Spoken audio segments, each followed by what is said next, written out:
Hello बच्चों, I am Kushagra Sahu, a BSc biotechnology first year student at ITM university Raipur.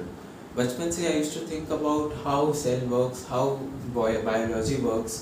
Biology में मेरा interest बहुत ज़्यादा था। I used to read biology more and biology मेरा favourite subject बन गया। So I thought maybe I can give a chance to teach biology. So today I am gonna teach you microorganism friend and foe, that is the second chapter of class 8 science CBSE board. So before starting मैं अपनी एक technique के बारे में बताता हूँ, like जैसे मैं पढ़ाता हूँ। इस टेक्निक में आता है एक पेज या फिर एक बोर्ड या फिर छोटा सा पेपर, उसमें आप जितना ज़्यादा कंटेंट डाल सकते हैं डालें। लाइक जब बहुत छोटे लेटर्स में लिख देंगे तो भी चलेगा, बस आपको समझ आना चाहिए। तो जिससे क्या है, बच्चों को जब लास्ट मोमेंट पे एग्ज़ाम से पहले रिवीजन करना पड़ता है तो वो बहुत काम आएगा। That is my method. So microorganism friend and foe, इस चैप्टर से पता क्या चलता है? Microorganism we all know, friend तो पता है, लेकिन फो क्या है? फो मतलब दुश्मन। अब माइक्रो ऑर्गेनिज्म फो कैसे हो सकते हैं, तो वो इस चैप्टर में हम पढ़ेंगे।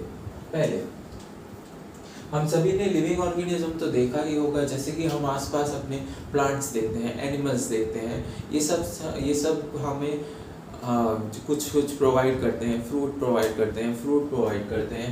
तो ये सब चीज़ को हम लोग लिविंग ऑर्गेनिज्म बोलते हैं अब तक। लेकिन कई लिविंग ऑर्गेनिज्म ऐसे भी होते हैं जिसे हम देख नहीं सकते, वी कैन नॉट सी, उसे बोलते हैं माइक्रो ऑर्गेनिज्म और माइक्रोब्स। ओके, अब आपके एनसीईआरटी में एक एग्जांपल दिया है इसे समझने के लिए। लाइक रेनी सीजन में जब आपके मॉइस्ट ब्रेड रहता है, मतलब एक ब्रेड जिसने मॉइस्चर एब्जॉर्ब कर लिया हो, वो स्पॉइल्स हो जाता है, लाइक मतलब सड़ जाता है। अब उसके बाद आप जरा अगर उसे ऑब्जर्व करेंगे तो वो ग्रेज वाइट पैचेस बना देता है। अब इसे हम नेकेड आई से तो नहीं देख सकते, तो हम यूज़ करते हैं मैग्नीफाइंग ग्लास और समटाइम्स माइक्रोस्कोप, और इन्हीं को माइक्रो ऑर्गेनिजम्स कहते हैं। माइक्रो ऑर्गेनिजम्स क्या होते हैं? माइक्रो ऑर्गेनिजम्स जो होते हैं वो हमें अब पता चल गया। अब हम इसकी क्लासिफिकेशन के बारे में बात करेंगे। क्लासिफिकेशन मतलब किन कैटेगरीज में डिवाइड हो, कितने पार्ट्स हो, etcetera. So microorganism 4 part में डिवाइडेड है: bacteria, protozoa, fungi and algae. Okay, so आपके एनसीईआरटी में इसके बाद दिया गया है एक टॉपिक, एक हिंट या फिर आप बोल सकते हैं वायरसेस। वायरसेस क्या होते हैं? वायरसेस कभी भी लिविंग ऑर्गेनिज्म में कंसीडर नहीं किया जाता। वायरसेस या फिर नॉन लिविंग होता है या लिविंग होता है, it is a intermediate between this to.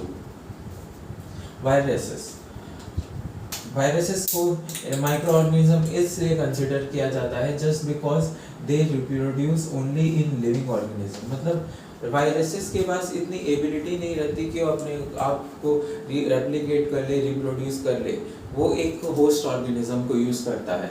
सो कुछ आपके एनसीईआरटी में कुछ डिसीजेस के भी एग्जांपल दिए गए हैं, जिसमें आता है common cold, influenza, chicken pox, polio. ये सारे डिसीज होते हैं वायरस के कारण।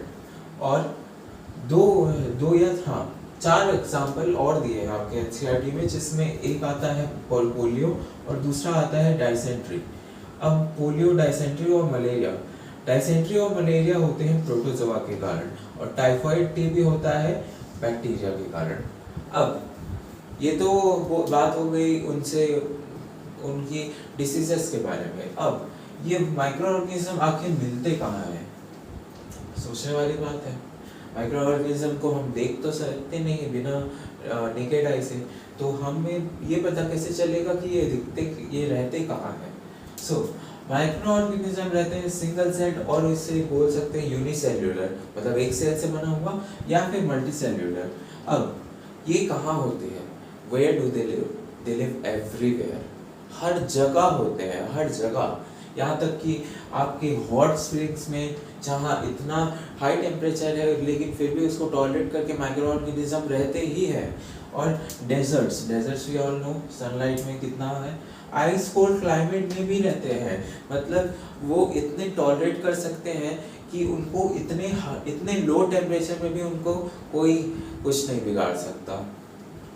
और सबसे बड़ी बात, वे ह्यूमन बॉडी में भी रहते हैं। इसका आपको एक एग्जांपल मैं दे सकता हूँ जो आपके एनसीईआरटी में मेंशन नहीं है, that is in our intestine there is a microorganism that is called Escherichia coli.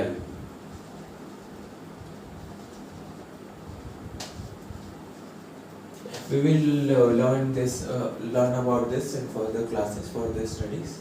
Okay, so let's end this part.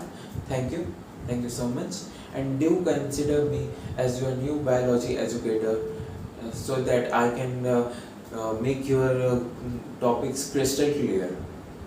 Thank you so much. Bye.